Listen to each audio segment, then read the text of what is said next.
अस्सलामुअलैकुम। और बहुत खुशी हुई मुझे यहाँ पर आकर। मुझे मालूम नहीं था कि यहाँ मुझे कुछ बोलना भी पड़ेगा, क्योंकि मैं बोलने के मामले में काफ़ी कमज़ोर हूँ। लिखना तो आता है मुझे, लेकिन बोलना नहीं आता। लेकिन मुझे अपने ज़ाहिर बचपन याद आ गया यहाँ पर आकर। अभी मैं स्कूल में दाखिल नहीं हुआ था कि मैंने पढ़ना सीख लिया था। उस ज़माने में थोड़े बड़े बच्चों को दाखिल किया जाता था, तो मैं 4-5 साल का हो चुका था और पढ़ना मैंने सीख लिया था। कहानियाँ मैं पढ़ता था। एक दिन स्कूल गया और वहाँ मेरी किसी ने पिटाई कर दी। मेरी लड़ाई हो गई और मैं पिट के घर पे आ गया। अब मेरी समझ में नहीं आया कि मैं क्या करूँ। तो मैंने कहानी लिखी और उस कहानी में उस लड़के को जिसने मुझे मारा था, उससे मैंने बहुत मारा।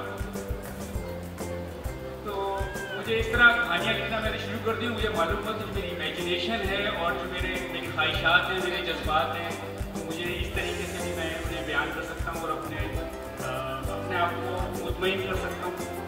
अब मुझे नहीं पता कि यहाँ पे जो बच्चे हैं उन्हें और बड़े हैं जिन्होंने कहानियाँ लिखी हैं, कैसे अपना सफ़र शुरू किया और क्या किया। लेकिन मेरे दौर में मुझे याद है, अगली ABC बात बता रहा हूँ, जब मैं स्कूल मैंने जाना शुरू किया था तो तालिबों तक में 3.5 रुपये का आता था। मुझे घर से 50 पैसे मिलते थे एक दिन में, और मैं 7 दिन तक उन पैसों को जमा करके तालिबों तक खरीदता था। कभी रोड हाथ खरीदता था, कभी जुगनू लेता था। आग में चोली देर से निकलना शुरू किया था 88 में या 89 में। लेकिन अगर मैं ये बच्चों के रिसाले ना पढ़ता तो खुद भी लिखने के काबिल ना होता। इसलिए ये बहुत बड़ा कंट्रीब्यूशन है बच्चों के रिसालों का। और साथी का ज़ाहिर हमारे स्कूल के ज़माने का साथी है।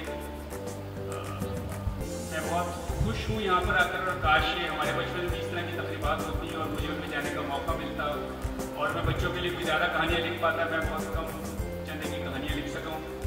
और जब मेरी चीज़ें छपना शुरू हुई तो बच्चों के रिसालों वालों ने मुझे बताया कि अब आप जो लिख रहे हैं ये बड़ों के रिसालों के लिए। एक दिन मैं मुस्कुद अहमद बरसाती साहब से बात किया। हमारे प्रोफेसर इनायत अली खान साहब जैसे ही हैं, बुजुर्ग हैं और इसी तरह मोहब्बत से पेश आते हैं। उन्होंने बहुत मेरी हौसला अफजाई की और उनकी बहुत अच्छी बात ये है, जो उनके पास चले जाए उससे कहते हैं तुम्हें कहीं देखा है, तुम्हारी कोई तस्वीर या कहानी मैंने छापी है, चाहे ना छापी हो। ये भी एक तरीका होता है बुजुर्गों का।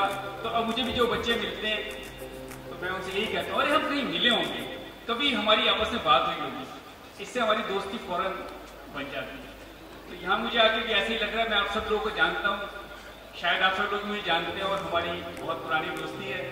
और बस मैं इजाज़त चाहूँगा ये कहते कि हमारी ये दोस्ती बरकरार रहनी चाहिए और ये दोस्ती हम साथ ही पढ़ते रहेंगे तो ये बरकरार रहेगी। बहुत शुक्रिया।